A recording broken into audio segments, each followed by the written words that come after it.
Praise lord అందరికీ. Bible reading in 1 year, day 33, August 2. లేవియకాండం 4వ అధ్యాయం నుండి చదువుకుందాం. మరియు యెహోవా మోషేకు ఇలాగూ సెలవిచ్చెను, నీవు ఇశ్రాయేలుతో ఇట్లనము, యెహోవా ఆజ్ఞలన్నిటిలో దేని విషయమైనను ఎవరైనా పొరపాటు చేయరాని కార్యములు చేసి పాపి అయిన ఎడల, ఎట్లనగా ప్రజలు అపరాధులగునట్లు అభిషిక్తుడైన యాజకుడు పాపం చేసినడెలా తాను చేసిన పాపమునకై నిర్దోషమైన కోడెదూడను యెహోవాకు పాప పరిహారార్థ బలిగా అర్పింపవలెను. అతడు ప్రత్యక్షపు గుడారం యొక్క ద్వారమునకు యెహోవా సన్నిధిని ఆ కోడెను తీసుకొని వచ్చి కోడె తల మీద చేయి ఉంచి యెహోవా సన్నిధిని కోడెను వధింపవలెను.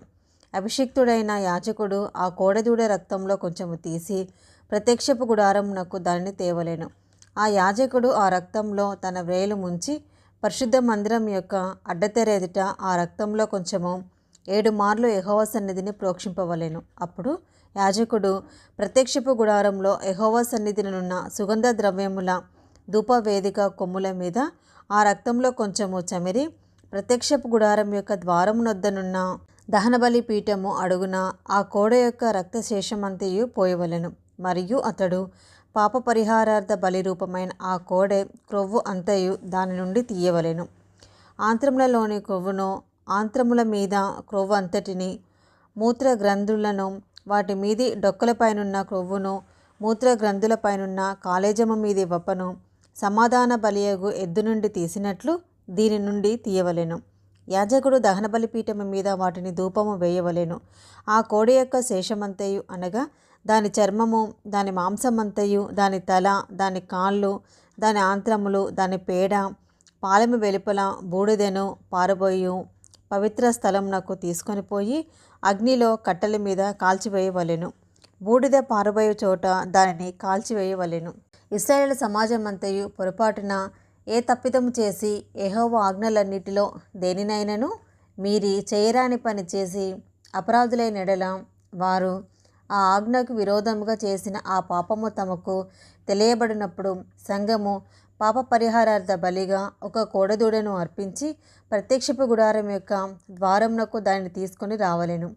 సమాజం యొక్క పెద్దలు యెహోవా సన్నిధిని ఆ కోడె మీద తన చేతులుంచిన తర్వాత యెహోవా సన్నిధిని ఆ కోడెదూడను వధింపవలెను. అభిషిక్తుడైన యాజకుడు ఆ కోడె యొక్క రక్తంలో కొంచెము ప్రత్యక్షపు గుడారంలోనికి తీసుకొని రావలెను. ఆ యాజకుడు ఆ రక్తంలో తన వ్రేలు ముంచి అడ్డతెర వైపున యెహోవా సన్నిధిని 7 మార్లు దాన్ని ప్రోక్షింపవలెను. మరియు అతడు దాని రక్తంలో కొంచెము ప్రత్యక్షపు గుడారంలో యెహోవా సన్నిధినినున్న బలిపీఠపు కొమ్ముల మీద చమిరి ప్రత్యక్షపు గుడారం యొక్క ద్వారమునొద్దనున్న దహన బలిపీఠం అడుగున ఆ రక్తశేషమంతయు పోయవలెను. మరియు అతడు దాని క్రొవ్వు అంతయు తీసి బలిపీఠము మీద దహింపవలెను. అతడు పాప పరిహారార్థ బలియగు కోడెను చేసినట్లు దీనిని చేయవలెను. అట్లే దీన్ని చేయవలెను. యాజకుడు వారి నిమిత్తము ప్రాయచిత్తం చేయగా వారికి క్షమాపణ కలుగును. ఆ కోడెను పాలెము వెలుపలోనికి మోసుకొని పోయి ఆ మొదటి కోడెను కాల్చినట్లు కాల్చవలెను. ఇది సంఘమునకు పాప పరిహారార్థ బలి. అధికారి పొరపాటున పాపము చేసి తన దేవుడైన యెహోవా ఆజ్ఞలన్నిటిలో దేనినైనను మీరి చేయరాని పనులు చేసి అపరాధి అయిన ఎడల, అతడు ఏ పాపము చేసి పాపి అయినో అది తనకు తెలియబడిన ఎడల, అతడు నిర్దోషమైన మేకపిల్లలను అర్పణముగా తీసుకొని వచ్చి ఆ మేకపిల్ల తల మీద చెయ్యి ఉంచి దహనబలి పశువును వధించు చోట యెహోవా సన్నిధిని దానిని వధింపవలెను. ఇది పాప పరిహారార్థ బలి. యాజకుడు పాప పరిహారార్థ బలి పశు రక్తంలో కొంచెము తన వ్రేలితో తీసి దహనబలి పీఠము కొమ్ముల మీద చమిరి దాని రక్త శేషమును దహనబలి పీఠము అడుగున పోయవలెను. సమాధాన బలి పశువు యొక్క క్రొవ్వు వలె దీని క్రొవ్వంతయు బలిపీఠము మీద దహింపవలెను. అట్లు యాజకుడు అతని పాప విషయంలో అతని నిమిత్తము ప్రాయచిత్తం చేయగా అతనికి క్షమాపణ కలుగును. మీ దేశస్థులలో ఎవడైనను పొరపాటున పాపము చేసి చేయరాని పనుల విషయంలో యెహోవా ఆజ్ఞలలో దేనినైనను మీరి అపరాధి అయిన ఎడల, తాను చేసినది పాపమని ఒకవేళ తనకు తెలియబడిన ఎడల, తాను చేసిన పాపము విషయమై నిర్దోషమైన ఆడు మేఘపిల్లను అర్పణగా తీసుకొని వచ్చి పాప పరిహారార్థ బలి పశువు యొక్క తల మీద తన చెయ్యి ఉంచి దహనబలి పశువులను వధించు స్థలమున దానిని వధింపవలెను. యాజకుడు దాని రక్తంలో కొంచెము వ్రేలితో తీసి దహనబలి పీఠపు కొమ్ముల మీద చమిరి దాని రక్తశేషమును ఆ పీఠము అడుగున పోయవలెను. మరియు సమాధాన బలి పశువు యొక్క క్రొవ్వును తీసినట్లే దీని క్రొవ్వంతటిని తీయవలెను. యెహోవాకు ఇంపైన సువాసనగా యాజకుడు బలిపీఠం మీద దానిని దహింపవలెను. అట్లు యాజకుడు అతని నిమిత్తము ప్రాయచిత్తం చేయగా అతనికి క్షమాపణ కలుగును. ఎవడైనా పాపపరిహారార్థ బలిగా అర్పించుటకు గొర్రెను తీసుకొని వచ్చిన యెడల నిర్దోషమైన దాన్ని తీసుకొని వచ్చి పాప పరిహారార్థ బలియగు ఆ పశువు తల మీద చెయ్యి ఉంచి దహన బలి పశువులను వధించు చోటను పాప పరిహారార్థ బలియగు దానిని వధింపవలెను. యాజకుడు పాప పరిహారార్థ బలియగు పశు రక్తంలో కొంచెము తన వ్రేలితో తీసి దహనబలి పీఠపు కొమ్ముల మీద చమరి ఆ పీఠము అడుగున ఆ రక్తశేషమంతయు పోయవలెను. మరియు సమాధాన బలి పశువు యొక్క క్రొవ్వును తీసినట్లు దీని క్రొవ్వంతయు తీయవలెను. యాజకుడు యెహోవాకు అర్పించు హోమముల రీతిగా బలిపీఠము మీద వాటిని ధూపము వేయవలెను. అతడు చేసిన పాపము విషయమై యాజకుడు అతని నిమిత్తము ప్రాయచిత్తం చేయగా అతనికి క్షమాపణ కలుగును. లేవియకాండం 5వ అధ్యాయము. ఒకడు ఒట్టు పెట్టుకొనిన వాడే తాను చూచిన దానిని గూర్చి గాని తనకు తెలిసిన దానిని గూర్చి గాని సాక్షి అయుండి దాన్ని తెలియచేయక పాపము చేసిన యెడల అతడు తన దోష శిక్ష భరించును. మరియు నొకడు ఏ అపవిత్రమైన వస్తువునైనా ముట్టిన యెడల అది అపవిత్ర మృగ కలబేరమే కానీ అపవిత్ర పశు కళేబరమే కానీ అపవిత్రమైన ప్రాకేడు జంతువు కళేబరమే కానీ అది అపవిత్రమని తనకు తెలియకపోయినను అతడు అపవిత్రుడై అపరాధి అగును. మనుషుడు తగులు అపవిత్రతలో ఏదైనాను ఒకనికి తెలియకుండా అంటినెడల అనగా ఒకనికి అపవిత్రత కలిగినెడల ఆ సంగతి తెలిపిన తర్వాత వాడు అపరాధి అగును.